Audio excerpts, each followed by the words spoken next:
स्वागत है आपका इस चैनल न्यू लिमिटेड स्टडी पर। इस वीडियो में हम डिस्कस करेंगे खिलाफत नॉन कॉर्पोरेशन मूवमेंट के बारे में, जो आपके चैप्टर 9 का 4th पार्ट है और ये बहुत ही इंपॉर्टेंट टॉपिक है आपके चैप्टर का। तो चलिए हम डिस्कस करते हैं खिलाफत नॉन कॉर्पोरेशन मूवमेंट के बारे में। तो इसमें हम इसके पहले हम जानते हैं कि रॉलेट एक्ट किससे हुआ था। भैया जलियांवाला बाग इंसिडेंट इसमें हुआ था रॉलेट एक्ट के दौरान ही। और जो खिलाफत मूवमेंट और नॉन कॉर्पोरेशन मूवमेंट है ये दोनों ही साथ में चलाए गए थे। अभी इसका स्टार्टिंग पॉइंट कहाँ से हुआ था इसको हम थोड़ा सा जान लेते हैं। World war, after world war के बाद जो टर्की था उसके साथ ब्रिटेन ने बहुत सारे अनजस्टिस किए थे।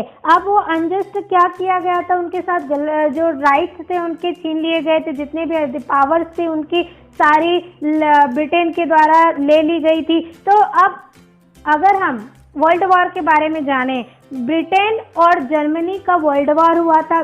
जो जर्मनी था वो टर्की जो कंट्री थी उसके साथ इंक्लूड थी। तो अब जो ब्रिटेन है उसने टर्की को वॉर में डिफीट कर दिया। जब टर्की को वॉर में डिफीट कर दिया तो ब्रिटेन ने क्या किया, जितने भी वहाँ की जो टर्की की जो राइट्स थे या पावर थी वो सारी ब्रिटेन ने टर्की से ले ली थी। जितने भी अधिकार थे टर्की के पास वो सारे छीन लिए गए थे ब्रिटेन के द्वारा।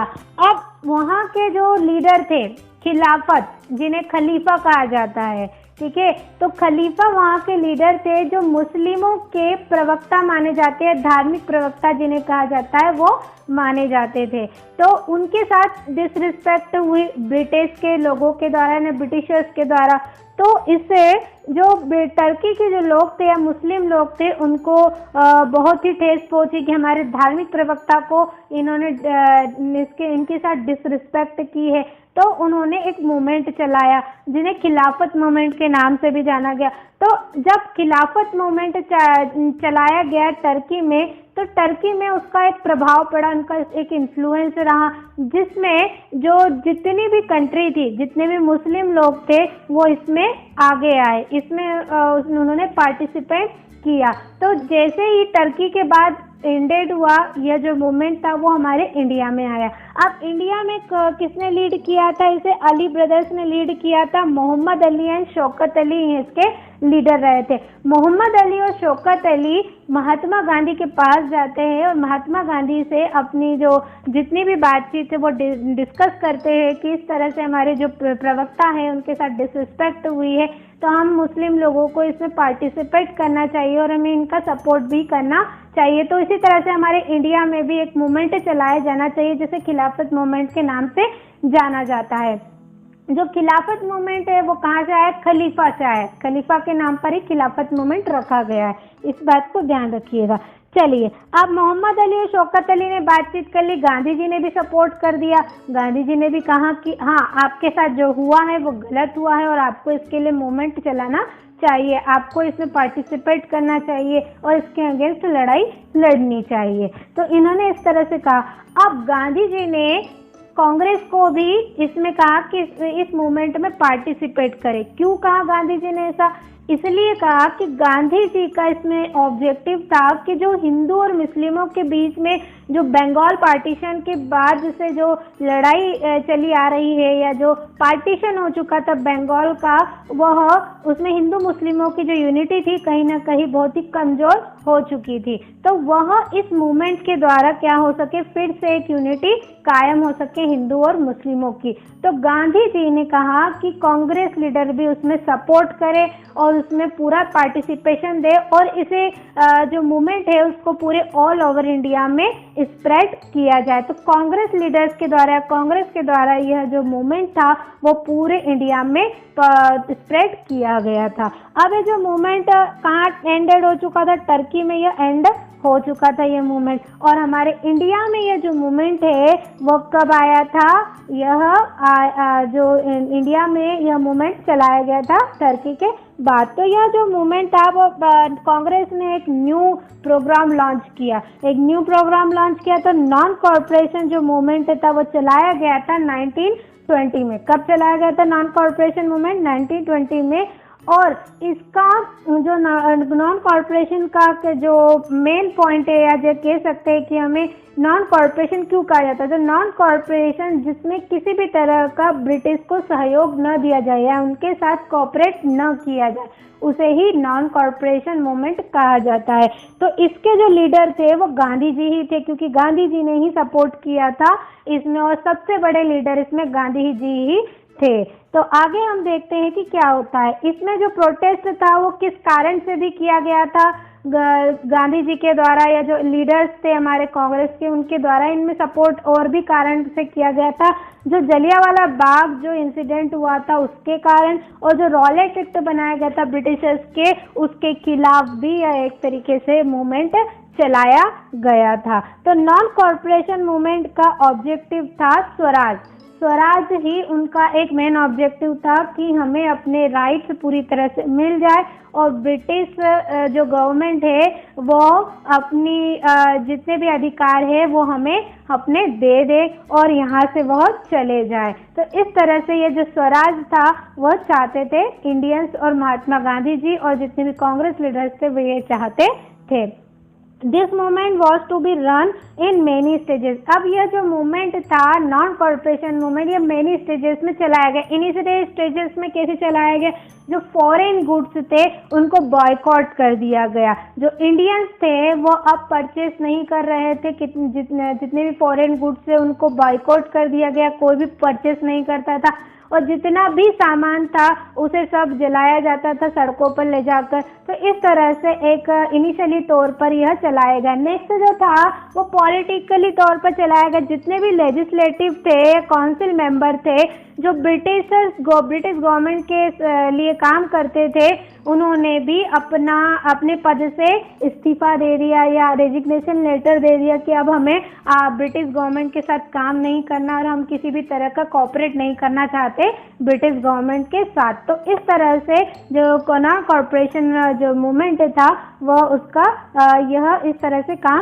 किया गया। नेक्स्ट है Congress convention was held in Allahabad. Allahabad में एक कांग्रेस कन्वेंशन हेल्ड की गई, बिठाई गई इलाहाबाद में। कहाँ बिठाई गई? इलाहाबाद में। और 1921 में जो इसके प्रेसिडेंट रहे थे हकीम अजबर खा रहे थे। कांग्रेस ने डिसाइड किया इस मूवमेंट को कि इस मूवमेंट को अब कंटिन्यू किया जाए, और इसमें जितने भी टर्की के जो लोग थे उनको जस्टिस मिले, या उनके साथ जितना भी इनजस्टिस किया गया है ब्रिटिशर्स के द्वारा उनको अपना एक अधिकार मिले फिर से टर्की के लोगों को। तो इस तरह से यह मूवमेंट चलाया गया था। अब गांधी जी ने डिसाइड किया इस मूवमेंट को 1922 में यह लॉन्च किया गया था। गांधी जी के द्वारा ये मूवमेंट चलाया गया था। अब 1922 को यह चलाया गया था, और जस्ट 5 फरवरी को चोरा चोरी उत्तर प्रदेश में हुआ इंसिडेंट। इस इंसिडेंट के बाद ये जो मूवमेंट है नॉन कॉरपोरेशन मूवमेंट को सस्पेंड करना पड़ा।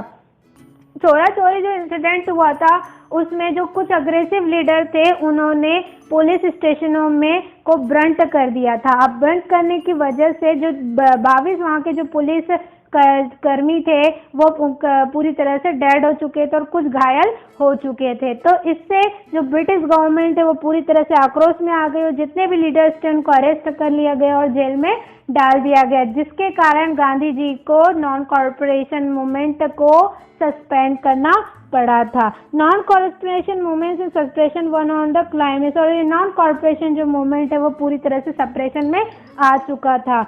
12 फरवरी मीटिंग ऑफ कांग्रेस। अब 12 फरवरी को इसके लिए कांग्रेस की एक मीटिंग बिठाई गई, जिसमें उन्होंने यह डिसाइड किया कि अब फोकस किस पे करना चाहिए, हिंदू और मुस्लिमों की यूनिटी पर करना चाहिए, और एबोलिशन ऑफ अनटचेबिलिटी के खिलाफ हमें मूवमेंट लड़ना ही चाहिए। तो इन्होंने कांग्रेस ने एक इसमें सेशन में डिसाइड किया। अब in president leaders were unhappy with the news of suspension of non corporation movement। अब जो अग्रेसिव लीडर जो लीडर्स थे वो जेल में जो बंद थे उनके पास ही जब ये खबर या न्यूज़ जाती है कि जो नॉन कॉरपोरेशन मूवमेंट है वो सस्पेंड कर दिया गया है गांधी जी के द्वारा, तो उन्हें यह खबर सुनकर जरा भी अच्छा नहीं लगता है और यह जो खबर है उससे वह अनहैप्पी रहते हैं। वह पूरी तरह से उनका जो मूड है वह पूरी तरह से ऑफ हो जाता है, वह इससे नाखुश होते हैं। तो अब वो क्या करते, गांधी जी ने क्या किया, अपने आप को अरेस्ट करवा दिया था। क्यों अरेस्ट करवा दिया? 6 ईयर के लिए। क्यों करवा दिया गया था? क्योंकि जो इनके लीडर्स थे वो सारे जेल में बंद थे और उनको रिलीज करने के लिए उन्होंने अपने आप को ही क्या करवा दिया, जेल में इम्प्रिजनाइज करवा दिया था।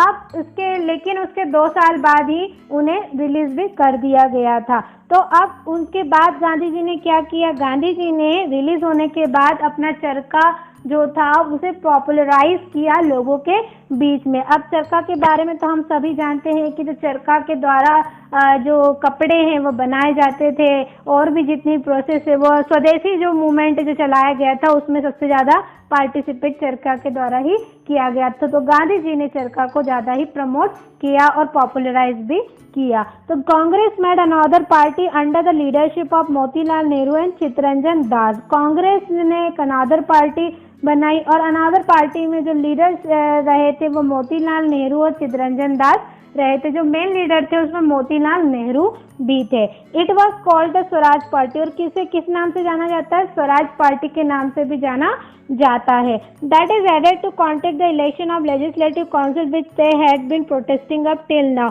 और यह जो स्वराज पार्टी बनाई गई थी ये इलेक्शन के दौरान लेजिस्लेटिव जो काउंसिल थे उसके मेंबर के द्वारा यह जो पार्टिसिपेंट्स है जो लीडर थे वो चुने गए थे। अब people demand were not need, लेकिन कुछ जो पीपल थे वो इस पार्टी में शामिल नहीं होना चाहते थे, ये इस पार्टी से अलग होना चाहते थे। तो इस तरह की जो मूवमेंट थे वो चलाए गए खिलाफत और नॉन कॉर्पोरेशन मूवमेंट।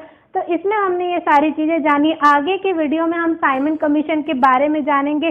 जो नॉन कॉर्पोरेशन के मूवमेंट से ही के बाद ब्रिटिश गवर्नमेंट अब क्या आ गई, सत्ते में आ गई और उन्होंने एक कड़ा नियम लागू कर दिया, अपना एक अलग से एक कमीशन बनाया और उस कमीशन के दौरान लोगों को अपने खिलाफ या अपने जो इंडियंस थे उनको मॉलेस्ट करने लगे। तो इस तरह से हमने समझा खिलाफत और नॉन कॉर्पोरेशन मूवमेंट के बारे में। यदि आपको यह वीडियो अच्छा लगा हो तो इसे लाइक एंड सब्सक्राइब करना न भूलिएगा। और यदि आप सब्सक्राइब करते हो इस चैनल को तो जितने भी वीडियो है आगे के सोशल के वो आपको आपकी जो नोटिफिकेशन पे वो आपको मिल जाएंगे। Thank you very much for watching this video.